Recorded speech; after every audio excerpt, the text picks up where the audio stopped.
এই হোলি খেলা যদি ঢাকা ইউনিভার্সিটিতে বৈধ হতে পারে, বর্ষবরণ বৈশাখের অনুষ্ঠান যদি সেখানে হতে পারে, সরস্বতীর মণ্ডপ থাকে, সেখানে মুসলমানদের ইফতারও চলবে, শবে বরাতও চলবে, তাদের ঈদ উদযাপন হবে, সেখানে গরুও কোরবানি হবে। কেউ পছন্দ হলে ঢাকা বিশ্ববিদ্যালয় পড়বে, যদি কেউ পছন্দ না হয় ঢাকা বিশ্ববিদ্যালয় ছেড়ে চলে যাবে। এক এক প্রদেশে তাদের সাংস্কৃতিক এক এক রকম।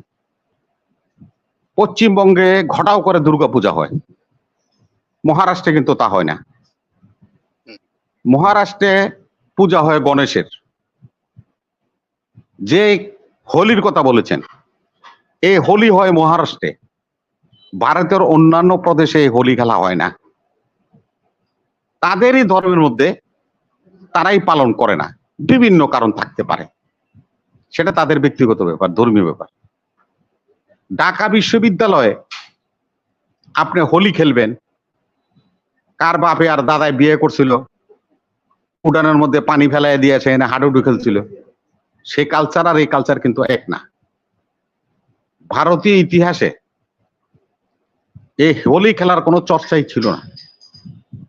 যে চর্চাটা মুম্বাই থেকে শুরু হয়েছে এপিজিবি সরকার আসার পর থেকে, গোটা করে সেটা পালন করা হচ্ছে।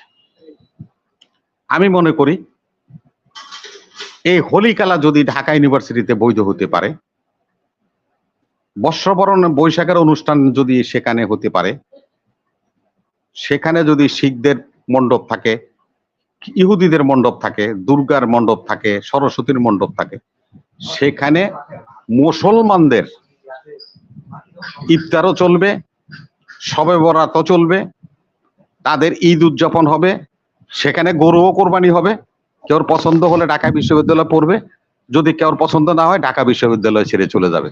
তাতে ঢাকা বিশ্ববিদ্যালয় কোনো মান হবে না, ঢাকা বিশ্ববিদ্যালয়ের ঐতিহ্যের কোনো ঘাটতি হবে না। কেন এই ঢাকা বিশ্ববিদ্যালয়ের যে 950 একর জমি, এই জমি দান করেছেন স্যার সলিমুল্লাহ সাহেব, ঢাকার নবাব।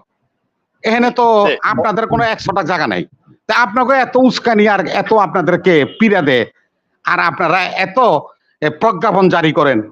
এই প্রজ্ঞাপন জারি থেকে আপনারা বিরত থাকেন, এবং এমন সময় আসবে ওই প্রজ্ঞাপন যারা যারা জারি করেছেন এবং একটা বৃহত্তর জনগোষ্ঠীর স্বার্থ এবং তাদের ধর্মীয় অনুভূতিতে আঘাত দিয়েছেন, তাদের সকলকে আইনের আওতায় আসতে হবে। ধন্যবাদ।